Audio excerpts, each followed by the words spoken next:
On rare occasions, we get to witness moments of sheer genius.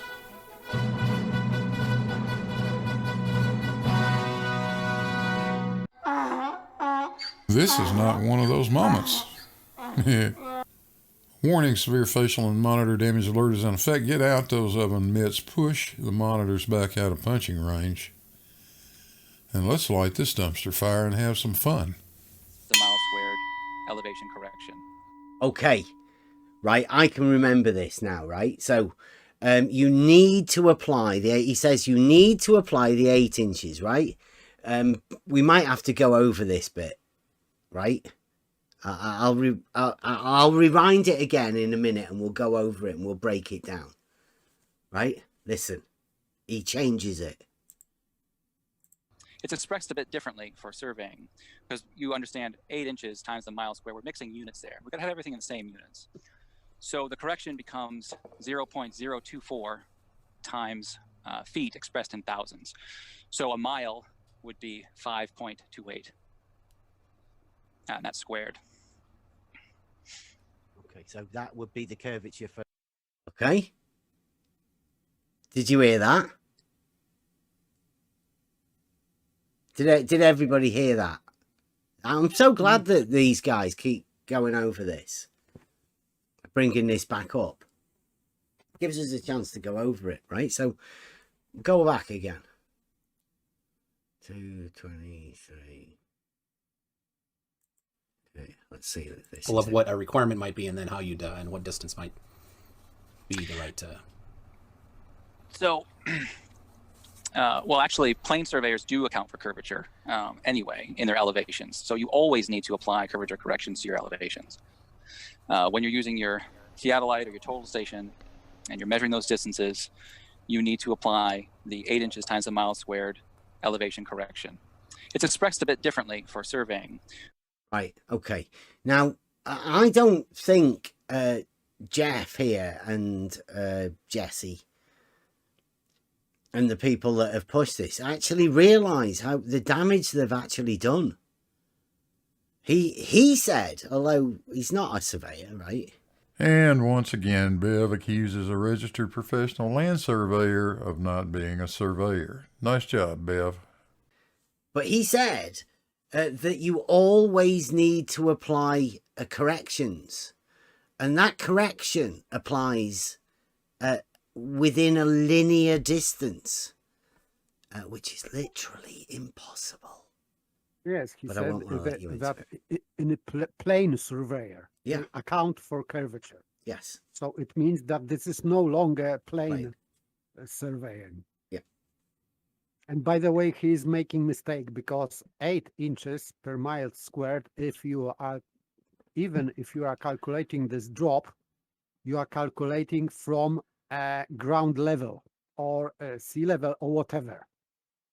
Because if you are above, you have to calculate to the first drop or rise to the hump, and then from that point you have to calculate drop behind horizon. Wait a minute. You have to calculate rise to the hump and then drop behind horizon. You're standing on a sphere. That sphere curves away from you in every direction. Level deviates from horizontal in every direction, and it does that at the rate of 8 inches per mile squared. You guys have got hump on the brain. In their model. So they even don't know how to apply their calculations. Yeah, you can't really. It doesn't work. It's impossible to make it but work. Still, yeah. Yes, but still, he is missing even that. So he has no clue. Right, so McToon is asking him right now.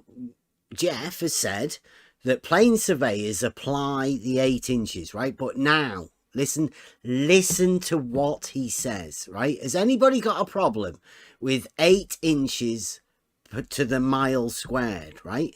Anybody got any problem with that actual formula? No, I've never heard of anybody, right? Nobody's got a problem with that formula. It's a distance and then it's a vertical height, and it's per mile. So you don't know anybody that has a problem with 8 inches per mile squared. Well, it works, but that's not what surveyors use. Let's check an actual surveying text. This one is written by Davis, Foote, and Kelly. It's called Surveying Theory and Practice. I've got a 5th edition from 1966. Nowhere in this textbook does it ever talk about 8 inches per mile squared. A common formula that actual surveyors use is 0.024 times the distance in thousands of feet squared. Maybe it would have helped you to have read an actual text on the subject of land surveying, Bev. Right? Although it's an impossible mathematical thing, once you link it to reality, it's literally impossible. But forget about that. 8 inches to the mile squared. Now, particularly, this is the bit where he says it changes. Listen to what he says. Because you understand 8 inches times the mile square. We're mixing units there. We're going to have He says we're mixing units there. So 8 inches to the mile squared. Inches and miles. Well, they're within the same formula, right? Feet, Yes. yards, miles. Hey, I need to dig a hole. Yeah, how deep you want it? 12. Well, 12 what? Inches? Feet? Yards? It doesn't matter, they're all the same. They are consistent. Yes, with each that's other. fine. So why would somebody say they're not? You're mixing units. What are you mixing? But let's see the change, right? 8 inches to the mile squared. That's a very consistent formula. Very easy to represent as a mathematical structure. But let's listen to the surveying change that he makes. everything in the same units. You've got to have everything in the same units, he says. Inches and miles to him aren't the same units. Listen. So the correction becomes 0.024. 0.024. Yeah? What? Well, Of I don't what? know. 0.024 as opposed to the 8 inches. I'm taking it, right?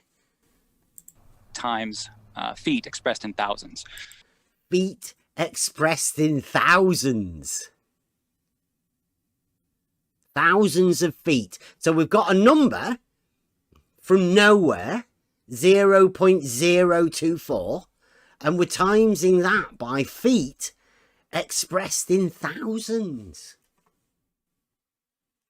So a mile would be 5.28. So a mile would be 5.28. What? He's put a mile in there.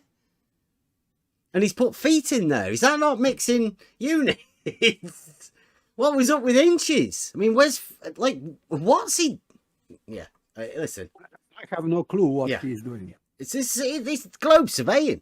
This is the guy that may or may not live in Maine. That these guys are going to go along with, right? They've got to go with this. This is the guy. He's the top man. He's got McToon there. And that's squared. And that's squared. Just square it at the end. Square's the answer. It's fascinating. Fascinating. 0.024. Do you want to hear it again? I noticed Eric's loving this. I've been over this before and I've actually wrote it out and it literally makes no sense. This is literally nonsense.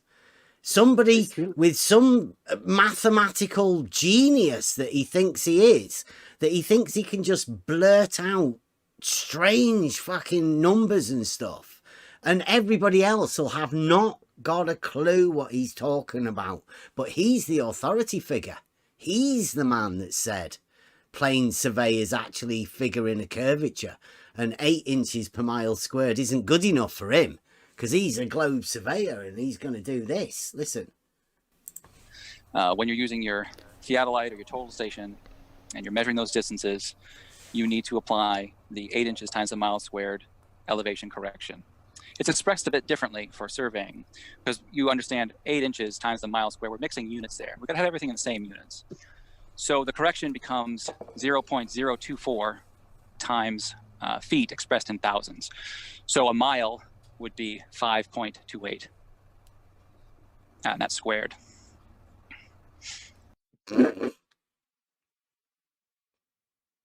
Go on, follow that one.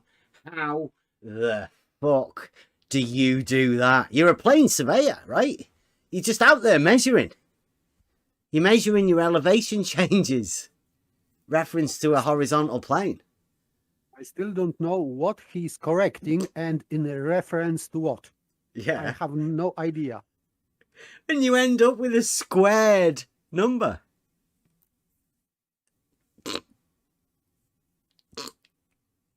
Absolutely brilliant. Absolutely brilliant. The way he's done it, he's took 8 inches times the mile squared and changed it to 0.024 times feet expressed in thousands, which for a mile would be 0.5 something squared. 0.5 of what?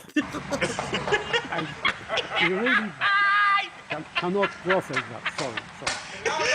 Right, but obviously that was such a phenomenal outlay, that, right? I mean, everybody who was thinking 8 inches, well, I know they said that wasn't right, but I mean, hey, this is the new surveying one. Have you ever actually heard anybody say that? There's a 8 inches one now, and now the surveyors use something completely